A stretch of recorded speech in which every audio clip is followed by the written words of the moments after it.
பிரியமானவர்களே, இந்த நாளிலும் அனுதின ஜெபத்துக்கு நேராய் உங்களை அன்போடு கூட அழைக்கிறோம். இந்த அனுத ஜெபத்திற்கு ஆதாரமாக சங்கீதம் 94 அதிகாரத்திலே 14, 18 மற்றும் 19 இந்த 3 வசனங்கள் அடிப்படையிலே நாம் ஜெபிக்கலாம்.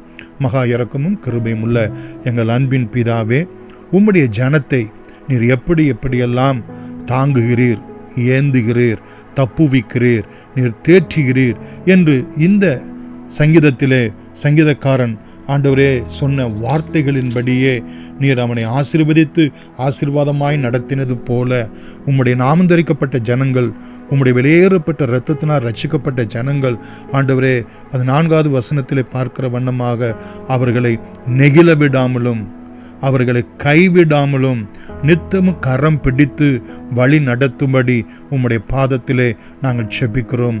வேதத்தில் நாங்கள் அடிக்கடியாக பார்க்கிறோம்.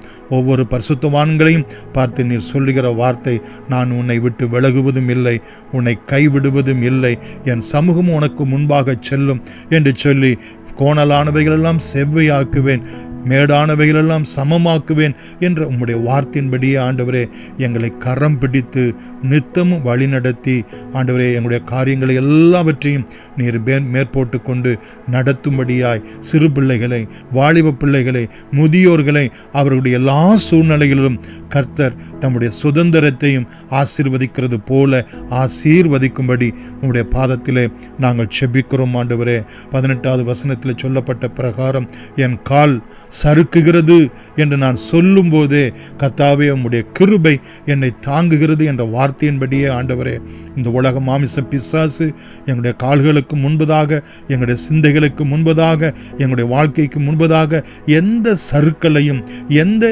இடறல்களையும், எந்த தடுமாற்றத்தையும் கொண்டு வராதபடிக்கு அப்படிப்பட்ட சூழ்நிலைகளிலே ஆண்டவரே என்று சொல்லி கூப்பிடும் போதெல்லாம் இதோ உம்முடைய கிருபை எங்களை தாங்கி ஏந்தி சுமந்து தப்புவித்து நித்தமும் நடத்தும்படி உம்முடைய பாதத்திலே எங்களை அர்ப்பணிக்கிறோம். ஆண்டவரே தகப்பனே 19வது வசனத்தில் உள்ள பிரகாரம் எங்கள் உள்ளத்தில் விசாரங்கள் பெருகையில் உம்முடைய ஆறுதல் எங்கள் ஆத்துமாவை தேற்றுகிறது என்கிற வேத வசனத்தின் பிரகாரம் ஆண்டவரே என்னென்ன விதங்களிலே தகப்பனே விசாரங்கள் வருகிறதோ, நான் உத்தமமாய் நடக்கிறேனே, நான் நேர்மையாய் நடக்கிறேனே, என்னுடைய காரியங்கள் எல்லாவற்றிலும் எந்த விதமான அப்பழுக்கும் இல்லையே, அப்படி இருக்கும்போது ஏன் என் வாழ்க்கையில் இவ்வளவு சோதனைகள் வருகிறது, எனக்கு விரோதமாக காரியங்கள் வருகிறது என்று சொல்லி ஆண்டவரே எங்கள் விசாரங்கள் எங்கள் உள்ளத்திலே பெருகும்போது நீர் எங்களுடைய நியாயங்களை விசாரிக்கும்படி உம்முடைய பாதத்திலே நாங்கள் செபிக்கிறோம். ஆண்டவரே